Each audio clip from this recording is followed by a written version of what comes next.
내 아들아, 완전한 지혜와 근신을 지키고 이것들이 내 눈앞에서 떠나지 말게 하라.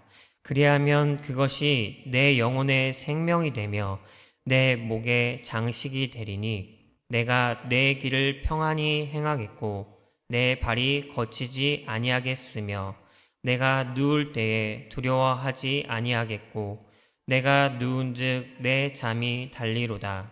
너는 갑작스러운 두려움도 악인에게 닥치는 멸망도 두려워하지 말라. 대저 야훼는 내가 의지할 이신이라. 내 발을 지켜 걸리지 않게 하시리라. 아멘. 할렐루야. 오늘 이 새벽 예배 나오신 성도님들 가운데 하나님께서 함께 하시길 간절히 소망합니다. 오늘 설교 제목은 내가 믿고 의지할 하나님의 지혜입니다. 오늘 우리가 읽은 본문 말씀 첫 구절인 21절에 보면 그 시작을 읽은 모든 사람들을 향해 저자인 이 솔로몬이 내 아들아 라고 표현하면서 아주 친근하게 시작을 하고 있습니다. 이러한 표현을 가지고 짐작해 보면 솔로몬은 지금부터 자신이 하는 말이 그냥 하는 말이 아니라 내가 너를 너무나 아끼고 사랑하기에 내가 아는 중요한 것을 너에게 알려줄게 라는 그런 사랑의 마음이 담긴 그런 말임을 유추해 우리가 볼 수 있습니다. 왜냐하면 여기 계신 성도님들도 동의하시겠지만 거의 대부분의 부모들은 자식에게 가장 좋은 것을 주려고 하고 있기 때문입니다. 그렇게 내 아들아 라고 다정하게 부른다는 것은 그 이후에 나오는 말들이 사랑하는 자녀에게 해주고 싶은 중요한 그런 말이 아닐까 우리는 생각해 볼 수 있습니다. 이후에 솔로몬이 이렇게 이야기하고 있습니다. 완전한 지혜와 근신을 지키고 이것들이 너의 눈앞에서 떠나지 말게 하라.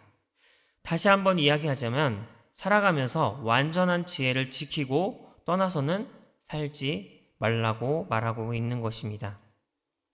그렇다면 오늘 본문 말씀의 저자인 솔로몬은 왜 완전한 지혜를 떠나지 말고 지키며 살라고 하는 것일까요? 그리고 이 말이 정말 앞서 말한 것처럼 솔로몬이 사랑의 마음을 담아서 그 글을 읽는 모두에게 하는 이야기가 맞는 걸까요? 이것에 대한 이유 그 말씀에 계속해서 나오고 있습니다. 저자인 솔로몬은 완전한 지혜를 붙들고 함께 살아갈 때에 받는 유익으로 그 이유를 설명하고 있습니다.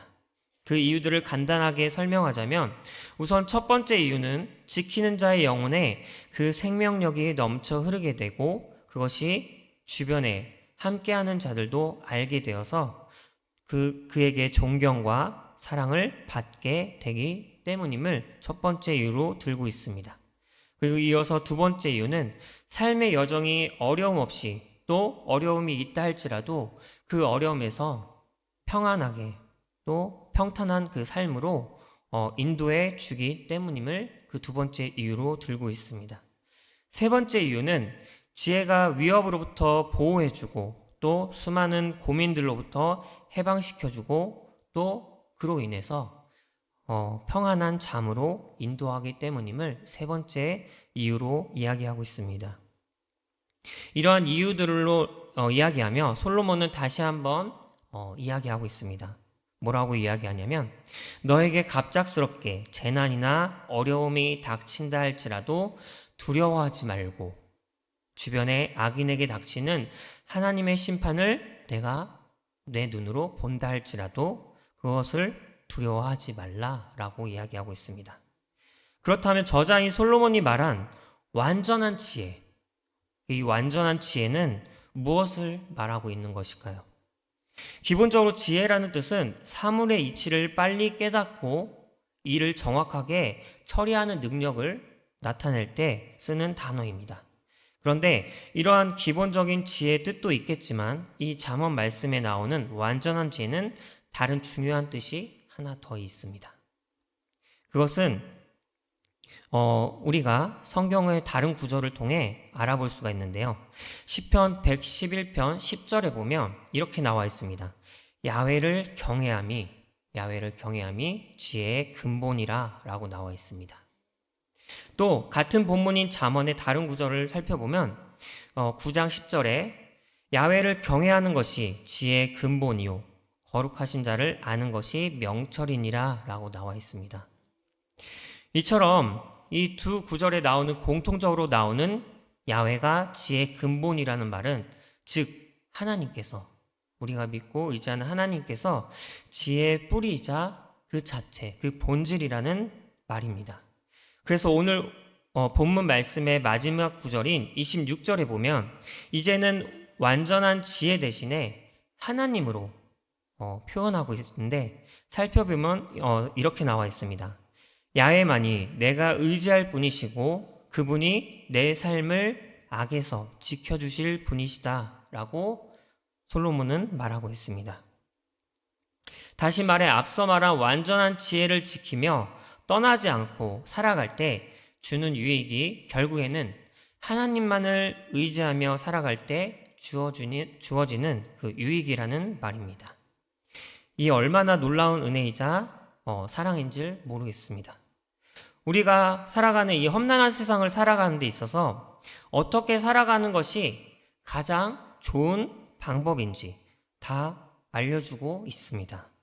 오늘 본문 말씀이 알려준 방법대로면 우리가 살아간다면 우리 모두가 힘듦과 어려움을 다 극복하고 하나님께서 주시는 그 생명력을 가지고 그리고 또 그 삶에서 어려움이 있다 할지라도 하나님께서 보호하시고 하나님께서 주시는 그 은혜로 말미암아 평탄한 삶을 살아갈 수 있다고 이 말씀은 증거하고 있습니다.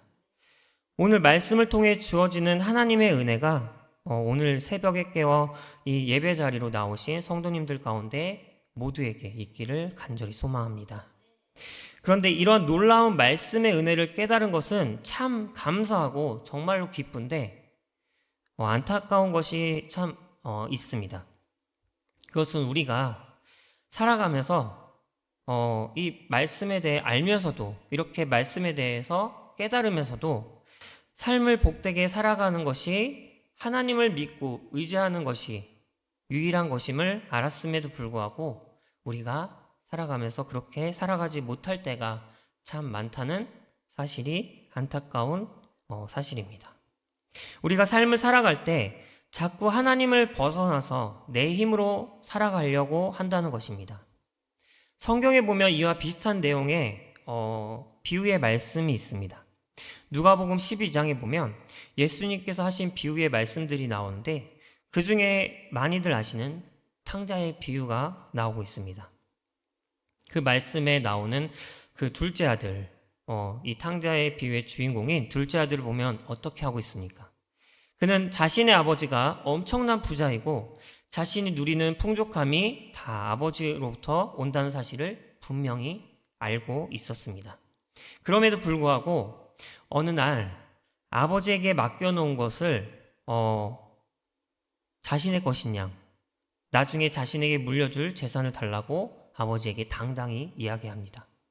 그리고 이 이야기는 더 이상 자신의 그 풍족함이 아버지로부터 온 것을 알매도 불구하고 더 이상 아버지의 그늘에서 살지 않고 내 힘으로 한번 살아보겠다고 하는 말도 안 되는 이야기입니다. 근데 이런 이야기를 들은 아버지는 그걸 또 아들이 요구한 대로 나눠줍니다. 그리고 그것을 받은 둘째 아들은 다른 먼 나라로 가서 자기 맘대로 살다가 방탕하게 살다가 결국 자기가 받은 그 모든 재산을 다 날립니다. 그러고는 먹을 것이 없어 그때 깨닫습니다. 염치불구하고 회개하는 마음으로 내가 아버지께 가서 아들이 아니라 그냥 내가 종으로라도 사는 것이 좋겠구나라는 깨달음을 얻고 다시 아버지에게로 돌아갑니다.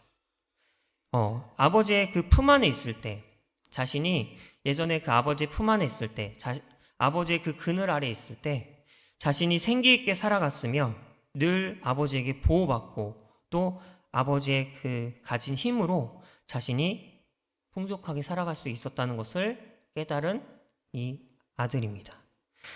이렇게 깨달은 아들은 아버지에게로 돌아옵니다. 아버지에게 돌아오는데 이 아들이 돌아올 때 아버지가 취한 행동은 참 놀랐습니다.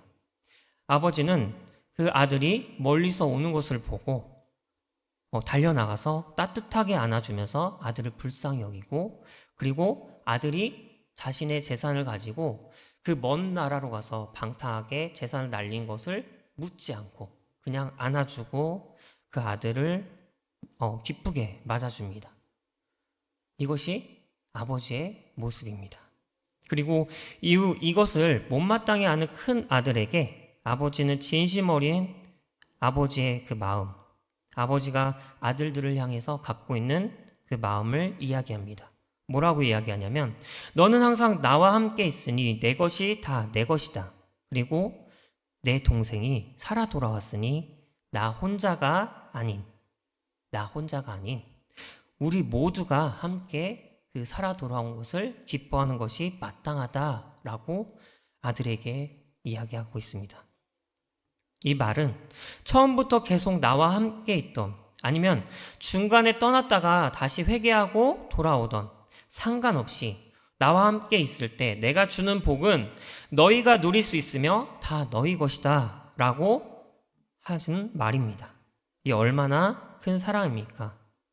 우리는 이 말씀의 첫째 아들 또는 둘째 아들과 같은 것을 우리가 볼 수 있습니다. 첫째 아들처럼 항상 하나님 곁에 있지만 때로는 하나님의 사랑을 받는 다른 사람을 못마땅해 하고 그 사람을 때로는 시기하고 질투하는 마음으로 우리가 살아갈 때가 있습니다. 또 둘째 아들처럼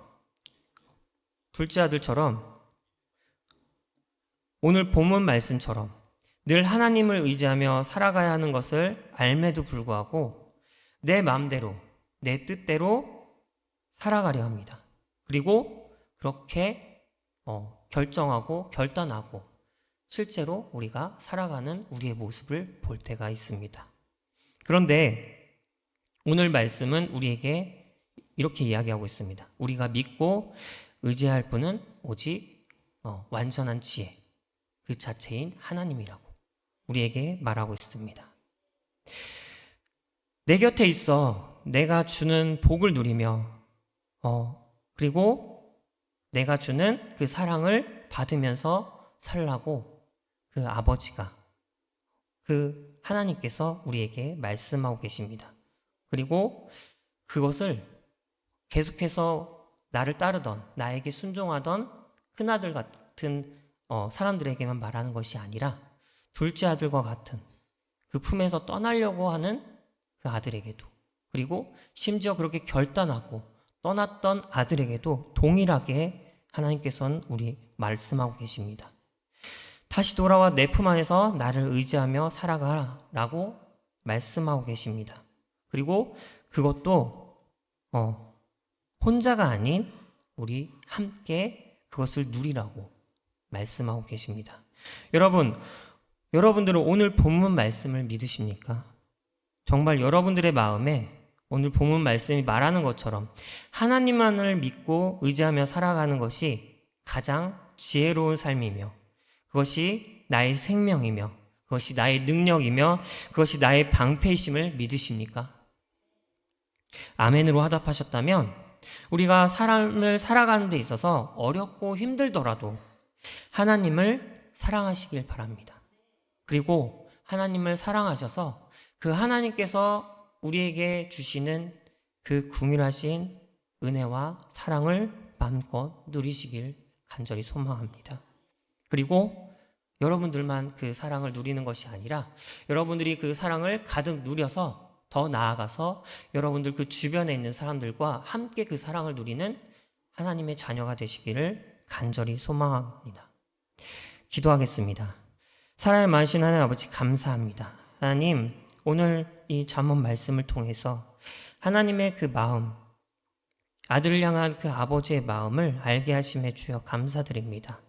하나님, 그 완전한 지혜 그 자체가 되신 하나님을 믿고 의지하는 것이 내 삶의 가장 복된 길이며 내 삶을 가장 좋은 길로 나아갈 수 있는 가장 좋은 방법임을 알게 하여 주심에, 그 말씀을 깨닫게 하여 주심에 주여 감사드립니다.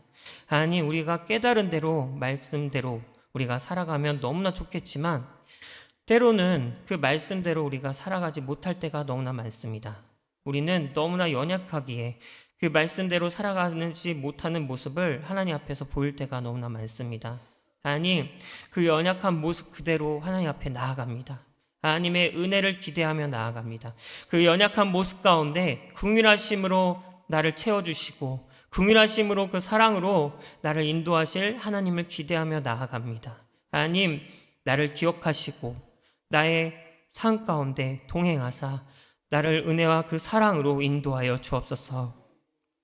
하나님께서 그 뜻하신 그 계획대로 나를 인도하여 주옵소서. 내가 완전한 지혜 되신 하나님만을 의지하며 나아갑니다. 내가 완전한 지혜 되신 하나님만을 의지하며 살아가길 소망합니다. 하나님, 나를 인도하여 주옵소서. 나와 함께하여 주옵소서. 그리고 더 나아가서 내가 그 하나님의 은혜와 사랑을 누리며 살아갈 때에 내 주변에 하나님의 그 은혜와 사랑을 더욱더 전하며 함께 하나님 앞에 나아갈 수 있는 귀한 하나님의 자녀가 될 수 있도록 나를 인도하여 주옵소서. 하나님, 그 모든 것을 기대하며 하나님께 기도합니다. 기도 가운데 응답하여 주옵소서. 이 모든 것을 하나님께서 들어줄 믿으며 살아계신 예수님의 이름으로 기도드리옵나이다. 아멘.